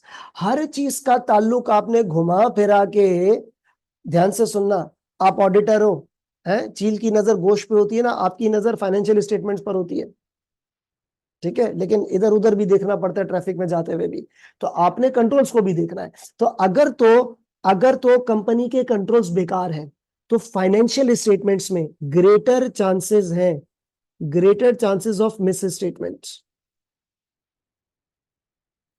ठीक है, greater chances of miss statement, ये बात तो तय हो गया। अगर तो कंपनी के कंट्रोल बेकार है, घटिया है, तो इसका मतलब एफएस में गलती के चांसेस ज्यादा है। अगर कंट्रोल गुड है, स्ट्रांग है, बहुत जबरदस्त किस्म के कंट्रोल्स हैं, अपने दिमाग में ले आओ, कोई यूनिलीवर है, कोई एप्पल कंपनी है, सैमसंग है, वो कोई बहुत अच्छी सी कंपनी है, और उसमें बड़ा जबरदस्त मैकेनिज्म है, बड़े जबरदस्त किस्म के कंट्रोल्स हैं, तो फाइनेंशियल स्टेटमेंट्स में गलती के चांसेस जीरो नहीं होंगे, कम हो जाएंगे। फ्रॉड, एरर, गलती कभी भी जीरो नहीं होती, कम हो जाती है। इसका मतलब क्या है यहाँ पे, less chances of miss statements. क्या है बेटा, less chances of miss statements. ठीक है, अब एक और नोट, बेटा नोट बहुत है, गेम नोटों की चलती है सब जगह पे, नोट बहुत सारी चीजें करनी है, इधर नोट करोगे बाद में आपको नोट भी मिलेंगे। इधर देखो, अगर तो कंपनी के कंट्रोल्स बेकार हैं, तो एफएस में गलती के चांसेस ज्यादा है, कंट्रोल अच्छे हैं तो गलती के चांसेस कम है। इसका मतलब, इसका मतलब, अभी कॉपी मत करना, वेट करो, इसका मतलब कंट्रोल्स का सीधा इंपैक्ट पड़ता है फाइनेंशियल स्टेटमेंट्स पे। आपकी अल्टीमेट जो चील वाली जो नजर है ना, जो गोश्त पे होती है, आपकी अल्टीमेट नजर फाइनेंशियल स्टेटमेंट्स के ऊपर है। ठीक है, आपने इधर उधर भी देखना है। तो ऑडिट के स्कोप में क्या है, ऑडिट के स्कोप में क्या है, जैसे अगर मैं आपको यहां पर बताऊं ना, ये देखो, ये मेरी जो सिलेबस ग्रिड है बेटा, इसमें एक टॉपिक इंटरनल कंट्रोल्स का भी है, आपको मैंने पढ़ाना है, वो इंटरनल कंट्रोल्स का टॉपिक भी है, और ऑडिट एविडेंस है। कुल मिला के ये तकरीबन 45 से 55 नंबर बनते हैं, 50 ले ले चल। तो बेटा इसमें इंटरनल कंट्रोल्स भी और बड़ा ही इंपॉर्टेंट टॉपिक है ये। ठीक है, तो हम इसको इग्नोर चाहते हुए भी नहीं कर सकते ना, चीजों को छोड़ना तो वैसे भी नहीं चाहिए कुछ भी। तो क्या हो गया जी, किधर गया ये, हाँ। अब इसका मतलब कंट्रोल्स का इंपैक्ट पड़ता है फाइनेंशियल स्टेटमेंट्स के ऊपर। ठीक है, अच्छा बुरा मैंने आपको बता दिया है। तो ऑडिट के स्कोप में क्या है, ऑडिट के स्कोप में क्या है, ऑडिटर भैया अब करेगा टेस्ट। ऑडिटर क्या करेगा, टेस्ट, दो चीजों का। जैसे वो साइंस में होता है ना, जो साइंस के कॉलेजेस होते हैं, जैसे मैंने खुद इंटर साइंस से किया था किसी दौर में, तो उसमें क्या होता है, पहले तो एक थ्योरी का टेस्ट होता है, फिर एक प्रैक्टिकल टेस्ट भी होता है। ठीक है, तो ऑडिटर ने दो किस्म के टेस्ट करने, नंबर 1 और नंबर 2।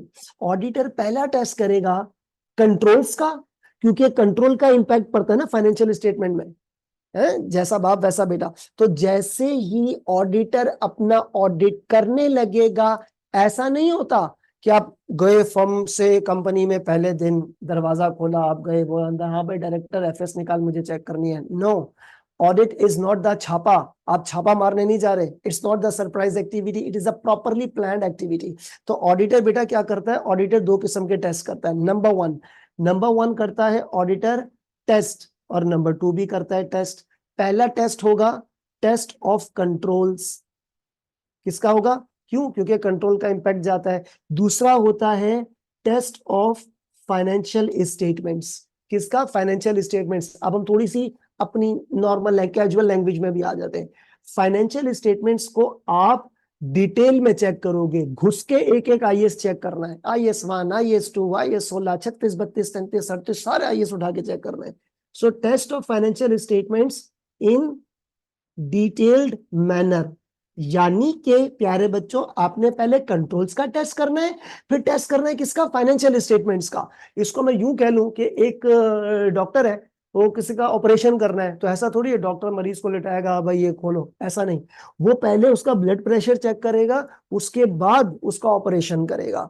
तो यानी कि असल चीज डिटेल ऑपरेशन ही है। तो ऑडिटर सबसे पहले क्या करेगा भाई, फाइनेंशियल स्टेटमेंट टेस्ट करेगा, सॉरी कंट्रोल टेस्ट करेगा। उसके बाद क्या टेस्ट करेगा, financial statements in detail manner. इसको मैं प्यार से शॉर्टकट में बोल दूंगा टीओसी। और इसको हम लोग बोलेंगे, ये जरा टेक्निकल नाम सुनिएगा, इसको बोलेंगे सब्सटेंटिव टेस्टिंग। है सर, ये क्या है? इधर सुनो, ये क्या है? देखो, ये बहुत ही डिटेल टॉपिक है। मैंने क्या कहा, इधर मुझे आपको ऐसा इंट्रोडक्शन देना है कि आपके दिमाग में ऑडिट घूमे। आप अभी घर जाओगे ना, आपके दिमाग में ऑडिट घूमेगा, देखना। सब्सटेंटिव टेस्ट क्या होता है? आसान भाषा में, आसान लैंग्वेज में, फाइनेंशियल स्टेटमेंट को अंदर डिटेल में घुस के चेक करना, फाइनेंशियल स्टेटमेंट्स को डिटेल में चेक करने को सब्सटेंटिव बोलेंगे। सिंपल। इस वक्त आप ये समझ लो, फाइनेंशियल स्टेटमेंट्स को अंदर डिटेल में घुस के चेक करने को क्या बोलेंगे? सब्सटेंटिव। अब ऑडिटर ने दो किस्म के टेस्ट करने हैं, टेस्ट कंट्रोल का, दूसरा सब्सटेंटिव का। अब सवाल ये पैदा होता है, क्यों चेक करेगा कंट्रोल? क्योंकि कंट्रोल का इंपैक्ट आता है। तो कंट्रोल चेक करना भी ऑडिटर के स्कोप में है। अच्छा, स्कोप का मतलब हरगिज ये नहीं होता हाँ कि जिसमें सैलरी ज्यादा है। स्कोप का मतलब होता है कि वर्किंग स्कोप। जैसे मेरे पढ़ाने के स्कोप में ये दो सेक्शंस हैं, हो सकता है तीन भी हो जाए, हो सकता है दो भी हो जाए। खैर, तो स्कोप कहते हैं कवरेज को। तो ऑडिटर के स्कोप में क्या है, उसके काम करने में कंट्रोल्स को टेस्ट करना और उसके साथ साथ फाइनेंशियल स्टेटमेंट को टेस्ट करना। ठीक है। अब मैंने आपको कॉपी करने से मना किया था। मैं ये अज्यूम कर रहा हूं आप बच्चों ने ये कुछ भी कॉपी नहीं किया। इसको कॉपी कीजिए। I am waiting in front of you. Copy कीजिएगा प्लीज।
ठीक है बेटा, I am now well assuming that you people have copied. और कुछ बच्चे होंगे अबाउट टू कॉपी। जल्दी से कॉपी कर लें, कुछ ज्यादा कुछ भी नहीं लिखा हुआ है।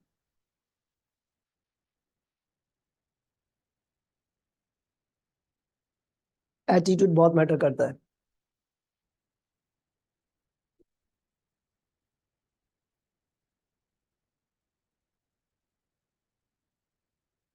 ठीक है बेटा। अच्छा, अब आगे बढ़ते हैं। कुछ कनेक्टेड चीजें हैं जो अभी बताना आज की क्लास में बहुत ज्यादा जरूरी है। वैसे तो और भी ज्यादा बताना था, लेकिन टाइम कॉन्स्टेंट है थोड़ा सा। फिर से रिपीट करता हूँ बेटा, आपका अल्टीमेट ऑब्जेक्टिव क्या है? अगर मैं आपको अभी बोलूं, पूछूं ऑडिट का ऑब्जेक्टिव क्या है, आप बोलोगे फाइनेंशियल स्टेटमेंट को चेक करना बस। अच्छा, ये मैंने फिर से कह रहा हूं, मैं आपको अभी कोई चैप्टर मैंने शुरू नहीं किया है, मैं आपको पूरे ऑडिट का एक टूर करा रहा हूँ, ओवरव्यू, एक एरियल व्यू दे रहे हैं ऑडिटर का, यार ऐसा होता है ऑडिट। अभी हम डिटेल में जाएंगे आहिस्ता आहिस्ता जब चैप्टर स्टार्ट होगा। तो आपका अल्टीमेट काम है फाइनेंशियल स्टेटमेंट को चेक करना, राइट? अब आगे बढ़ते हैं। अगर तो सॉरी, कंट्रोल्स का इंपैक्ट आता है फाइनेंशियल स्टेटमेंट्स पे। अब किसी का इंप्रेशन अच्छा भी होता है, बुरा भी होता है।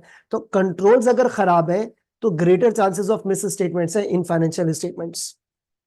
कंट्रोल अच्छे है तो लेस चांसेस है। अच्छा, एक चीज ऐड कर लेना, miss statements in financial statements, ठीक है?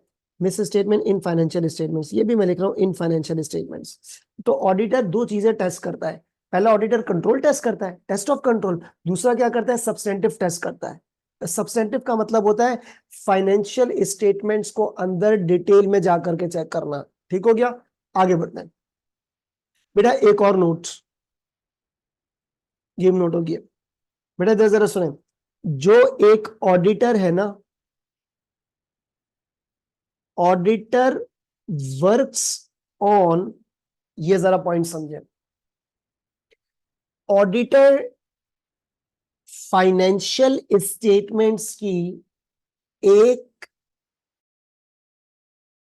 एक आइटम को, एक एक एंट्री को चेक नहीं करता, ना वो कर सकता है।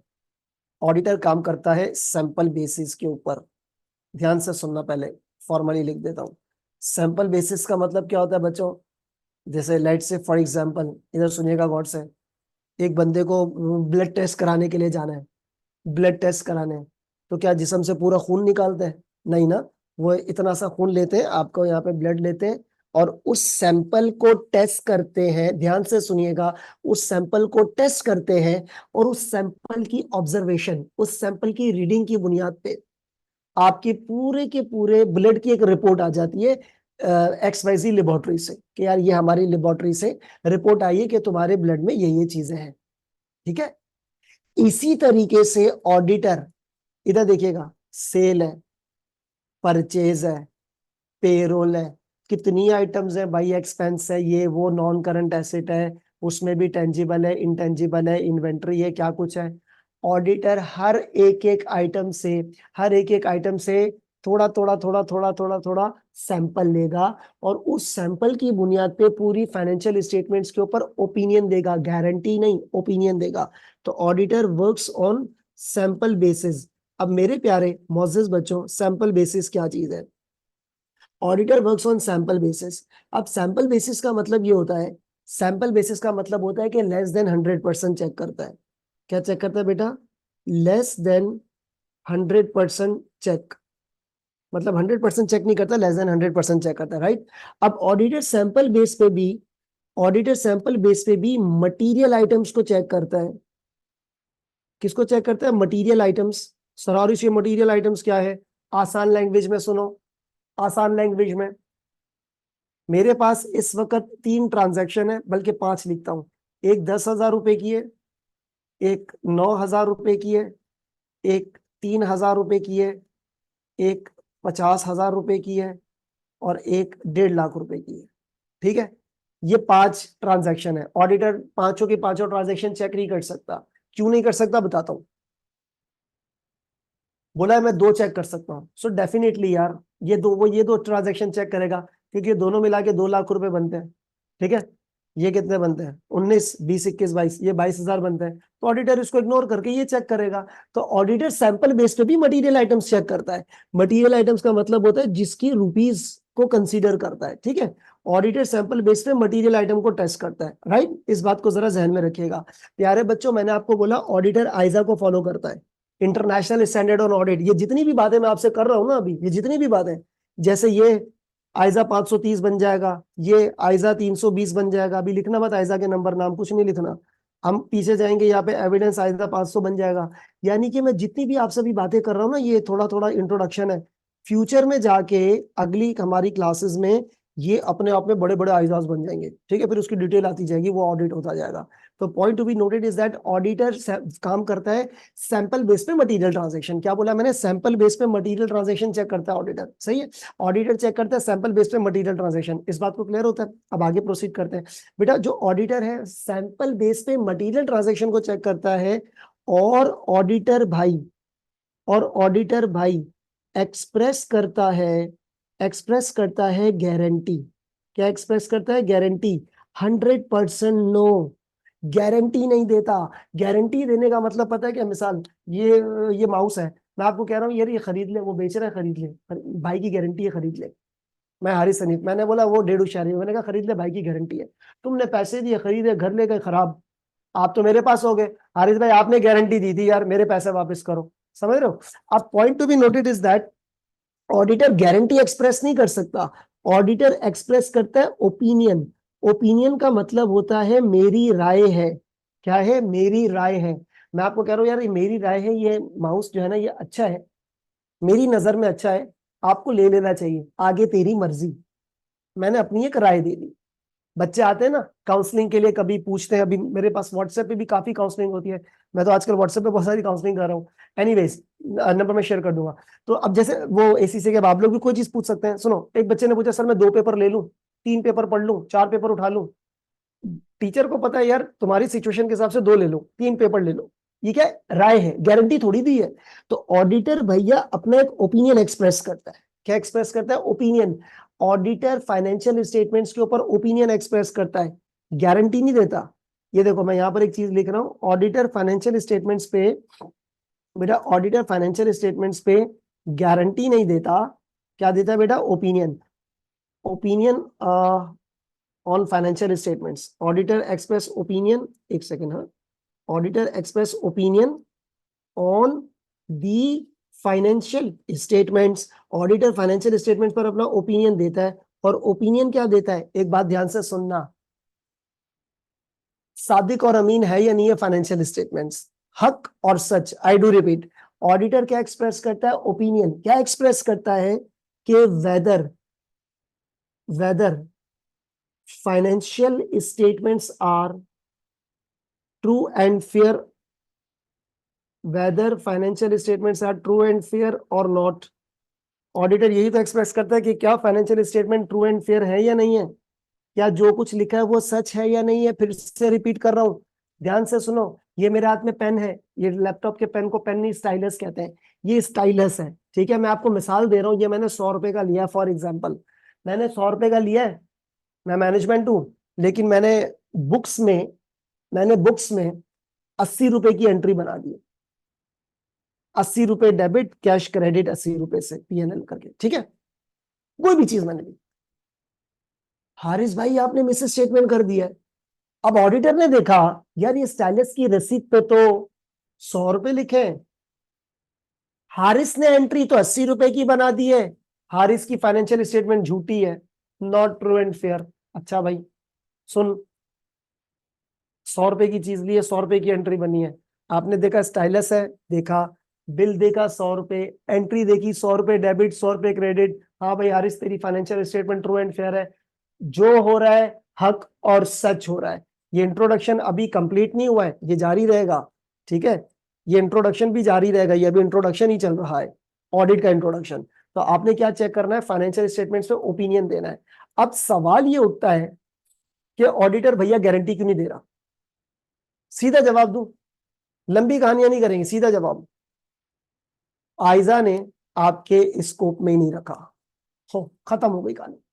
हम तो इंटरनेशनल स्टैंडर्ड से चलते हैं ना, आयजा ने आपके स्कोप में ही नहीं रखा, international standard on audit, Aiza ने आपके स्कोप में ही नहीं रखा, ये बोला गारंटी देनी ही नहीं है, खत्म, सिंपल, फिनिश। इतनी सी बात। अच्छा और क्लास नहीं फिनिश है, बात फिनिश हुई है, इसको जल्दी से कॉपी करें, मुझे अगले सफे में एक दो चीज और बतानी जो पहली क्लास में बहुत जरूरी है, जल्दी से कॉपी कीजिएगा सर।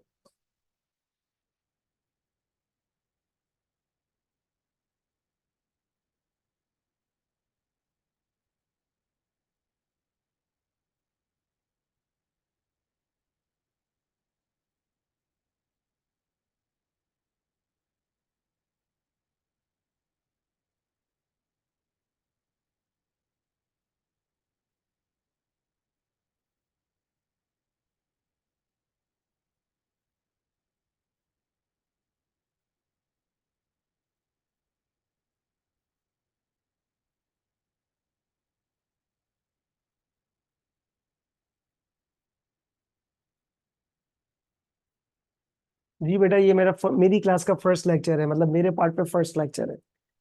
अच्छा बेटा, इधर is it done? Auditor sample base पे मटेरियल आइटम चेक करता है और ओपिनियन देता है किसके ऊपर? फाइनेंशियल स्टेटमेंट्स के ऊपर ओपिनियन देता है कि क्या financial statement true and fair है या नहीं है। Is it clear? यहां तक बात क्लियर होती है? अब आगे बढ़ते हैं। अच्छा बेटा, आप जरा ध्यान से पॉइंट समझिएगा, होता क्या है। ऑडिटर, मुझे जो अब आपको इधर एक काम की बात बतानी है, वो जरा गौर से सुने। एक और पॉइंट,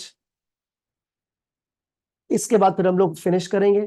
फिनिश नहीं करेंगे, इसके बाद जितना भी कुछ मैंने पढ़ा है वर्बली मैं आपके दिमाग में बिठाऊंगा, उसके बाद फिनिश करेंगे। बेटा अब सुने, ऑडिटर ने ना दो टेस्ट करने हैं ना, एक तो कंट्रोल का टेस्ट करना है, दूसरा एफएस का टेस्ट करना है। एफएस का टेस्ट डिटेल ऑपरेशन। डन हो गया ये? आगे बढ़ते हैं। अज्यूम करो, assume auditor had tested controls. Auditor ने कंट्रोल का टेस्ट कर लिया, ऑडिटर ने कंट्रोल का टेस्ट कर लिया। अब जब टेस्ट होता है तो उस टेस्ट का आउटकम भी आता है। जाहिर है पेपर होगा तो रिजल्ट भी तो आएगा ना। अब ध्यान से सुनो, हुआ क्या। इफ अगर आपने कंट्रोल्स का टेस्ट किया है और कंट्रोल का टेस्ट करने के बाद आपने ये नतीजा निकाला है, आपने बोला है हारिस हनीफ, मैं मैनेजमेंट, आपने बोला सर आपकी कंपनी के इंटरनल कंट्रोल अच्छा, मुझे बोल नहीं रहे, दिमाग में सोच रहे हो। आपने कंट्रोल टेस्ट कर लिया, तो इफ आउटकम्स ऑफ टीओसी, क्या बोलूंगा बेटा मैं? If outcomes of TOC is poor. बात समझ रहे क्या है? आपने मेरे कंट्रोल को अच्छा नहीं समझा। अब इधर सुने, एक मिनट वेट कीजिएगा बेटा, कॉपी बाद में करना। इस पेज के बाद हमारा ये आज की क्लास के टॉपिक खत्म होगा, पहले एक मिनट इधर देखिएगा। आपने कंट्रोल टेस्ट किया, आउटकम ये नजर आया कि कंट्रोल्स अच्छे नहीं है, आपने नतीजा दे दिया दिमाग में यार इसके कंट्रोल तो बेकार है। तो आपके दिमाग में ना ये वाली परसेप्शन बनी होगी, सही है? आपने बोला कंट्रोल तो बेकार है, इसका मतलब खतरा ज्यादा है। जब एक पुलिस इन्वेस्टिगेशन, सीआईडी, आर्मी वाले, उनको लग रहा है इस इलाके में दहशतगर्द ज्यादा है, दहशतगर्द मिस स्टेटमेंट, जब आपको लगा भाई दहशतगर्दी ज्यादा हो रही है तो वहां पे छापा ज्यादा मारेगा, वो ज्यादा ऑपरेशन करेगा, ठीक है? वो बोलेगा एक एक चीज चेक करो। अब यहां पर अगर तो outcome of TOC is poor, तो बेटा ध्यान से सुनिएगा, ऑडिटर दो टेस्ट कर रहा है, ये रहा फाइनेंशियल स्टेटमेंट। अब आप फाइनेंशियल स्टेटमेंट को डिटेल में चेक करोगे। 80% फाइनेंशियल स्टेटमेंट देखोगे, 90% देखोगे, 100% नहीं देखोगे। 90% आपने एफएस देख लेनी है, ठीक है? ये मैं रफली बोल रहा हूं, परसेंटेज फतवा नहीं है। आपने डिटेल में चेक करना है। यानी कि अगर आपका टीओसी का आउटकम बेकार आएगा, तो अब आप यहां पे क्या करोगे? ग्रेटर, क्या बोलोगे बेटा? ग्रेटर सब्सटेंटिव, यानी कि मैं रेड कलर थोड़ा सा एनवाई लग रहा है आपको, मैं कलर चेंज कर लेता हूं यहां पे। अगर आपका टीओसी का आउटकम बेकार आया है तो बेटा ग्रेटर सब्सटेंटिव टेस्ट होगा। क्या होगा? Greater substantive test. सरहारी से ग्रेटर सब्सटेंटिव टेस्ट का मतलब पता है क्या? अब जरा सुनना, अल्फाज पे गौर। मैं ये बोलूंगा शॉर्टकट में, team time sample procedure. Procedure का मतलब होता है ऑडिटर को कितनी मेहनत करनी है, ऑडिटर को कितनी मेहनत करनी है, ऑडिटर को कितनी मेहनत करनी है। यानी कि आपका टीम, आपका टाइम, आपका सैंपल साइज और आपके प्रोसीजर्स सब ज्यादा हो जाएंगे, सब इंक्रीज हो जाएंगे। अब आप फुल तसल्ली को डिटेल में जाकर के चेक करोगे।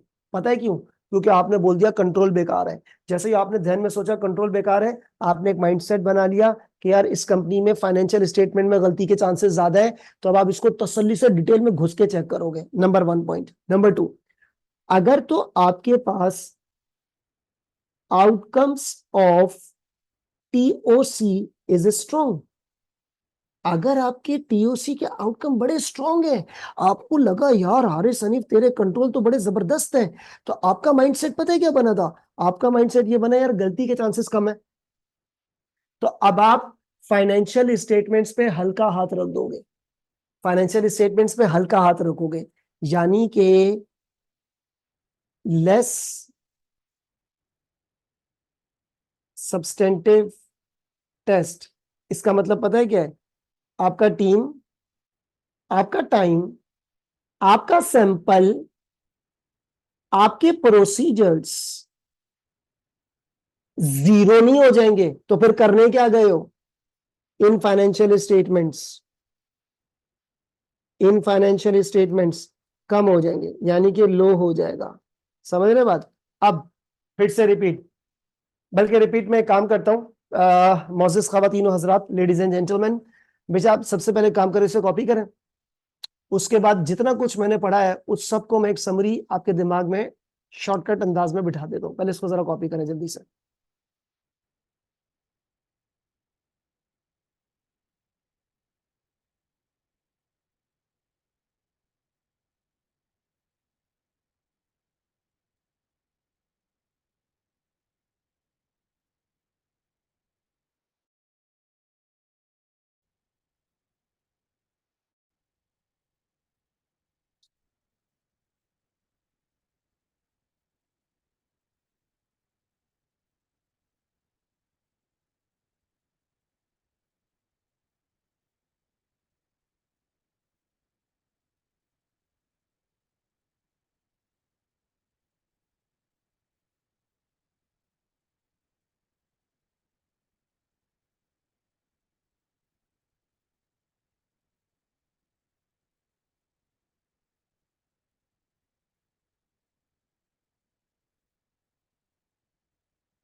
अच्छा बेटा, कोई बच्चा क्लास को लीव नहीं करेगा अभी?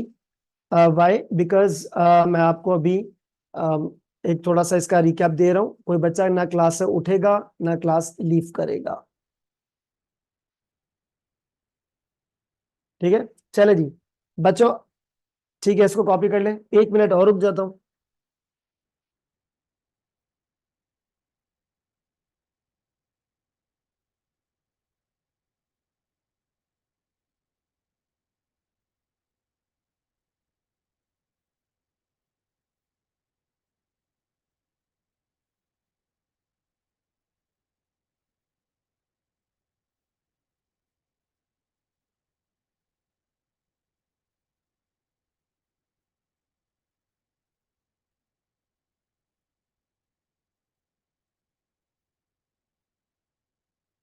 चले जी लेडीज एंड जेंटलमैन, मैं अब एक काम कर रहा हूँ, जितना कुछ मैंने पढ़ाया ना उसको मैं क्विक वे में 2-3 मिनट के अंदर समराइज करता हूँ, ध्यान से सुनिएगा।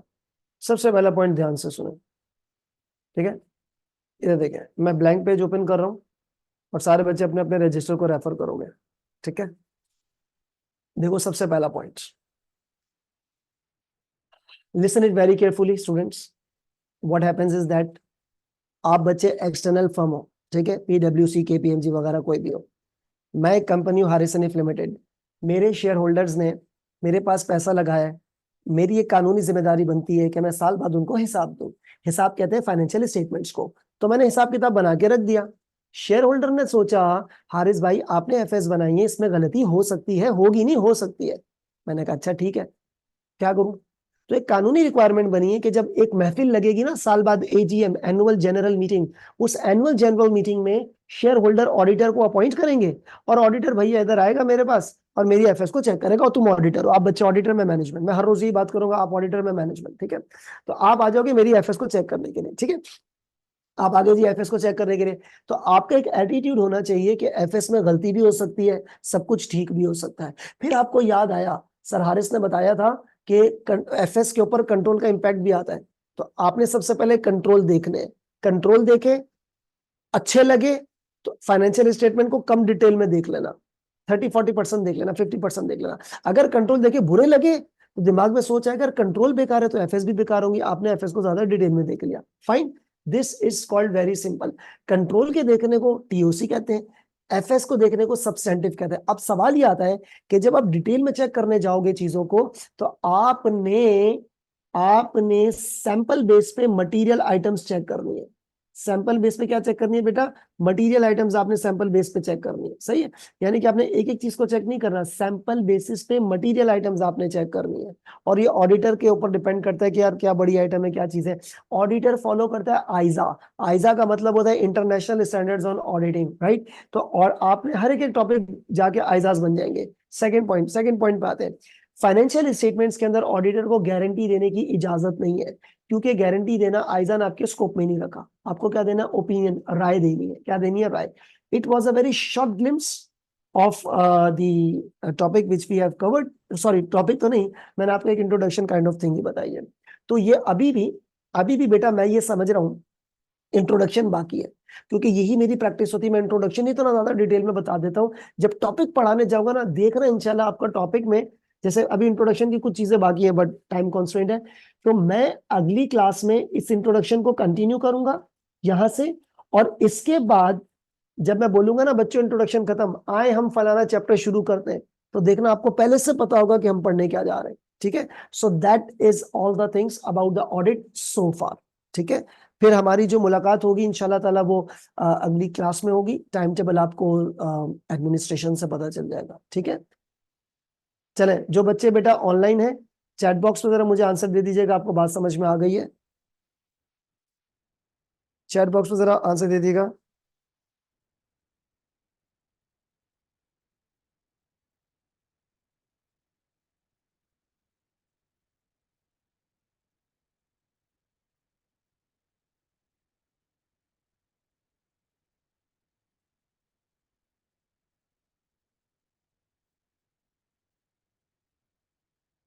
ठीक है, दैट्स गुड।